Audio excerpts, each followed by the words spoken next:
Hi guys, this is Key. Today's blog is about what's the purpose of your website. In essence, why do you want to have one in the first place? I actually talk people out of having one. Because if you're going to have one as a glorified business card, people can find you. You know, just go to your broker, ask them to put your picture, some description, and people will find you. If you're going to have a website, you have to know why. You have to have a sense of what is it you're trying to accomplish. Now, it's easy to answer the question because most website vendors will tell you, you got to have a website so you can generate leads. You know, buyer leads, people who, knock on your website and go, hello, I'd like to buy me a house.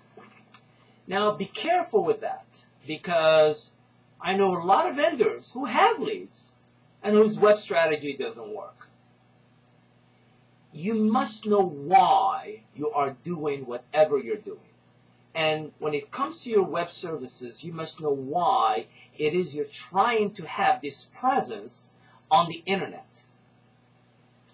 In fact, if your presence is not driven by the needs of your sellers, you're basically just a gateway to buyers.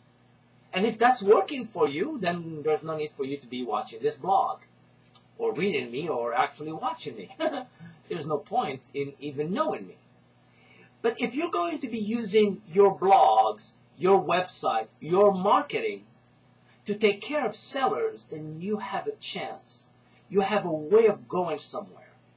So let's talk about a few ideas.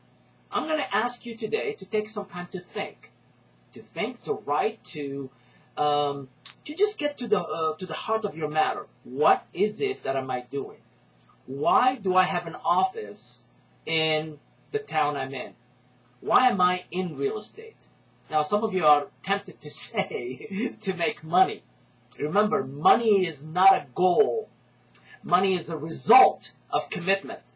Money is just this thing that happens after you've fulfilled your duty, your vision, you've accomplished your goals. So let me give you some guidance. The way you go about it is first to ask yourself, what is my local competition doing? Who are they? What are they doing? What's working for them? You need to know who they are. You need to take them seriously. Because if they're your competition, if you think of them as your competition, it's because they probably have a good market share, they have a good presence on the internet, and they're doing something special. Have you studied what they're doing? Have you studied their website? Have you looked at what they're doing so you can at least know what footing you should have in your local market? Have you asked yourself, what's special about our agency? You know, the office that you have must have something special. You're not just in the business of real estate. You're in the business of doing real estate, not the same like everyone. You're going to do it a little bit different. What is your vision? Why is it that you're in business, basically? Third, what's your listing inventory? And is it adequate? Are you where you need to be with your listing inventory? You see, proper websites are driven by the needs of sellers. Buyers always come. Have you designed a strategy of marketing your listings? Do you know what that means? Or are you one of those people who takes it, puts it in the MLS, and just hopes for the best? Please, please, please sell.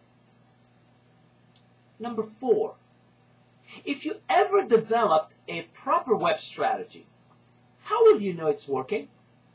What parameters, what guidance would you look for to say, aha, we did this, we did this, we did this, it's working? Do you know what those questions are? Do you know what those measures that will give you a sense that you're progressing in the right direction? And lastly, what questions and what tools should you have in your website? If you met a vendor today and they said, we have a fabulous website for you, do you know what questions to ask?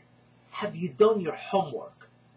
Don't let the vendor tell you. You do your homework so that when you're asking the questions, they satisfy your needs, your agency needs, your marketing needs. You're buying stuff out of desperation. Maybe not you, but a lot of people are. You need to buy them strategically. You need to know, I like this, this is what I want, I'd like some of this, I'd like some of that, and I'd like to package them, and this is what I want to spend. Do you know how to ask those questions? I need you to take some time and study your competition, study what you're doing, and just kind of push yourself a little further than just wait for the answers to come out of the blue. By the way, the best way to search for things is Google. I hope you read the blog. I will post a link in my YouTube channel. I'll talk to you soon. I hope you enjoy the blog. And by the way, send me a note or a comment. I'll talk to you soon. Bye-bye.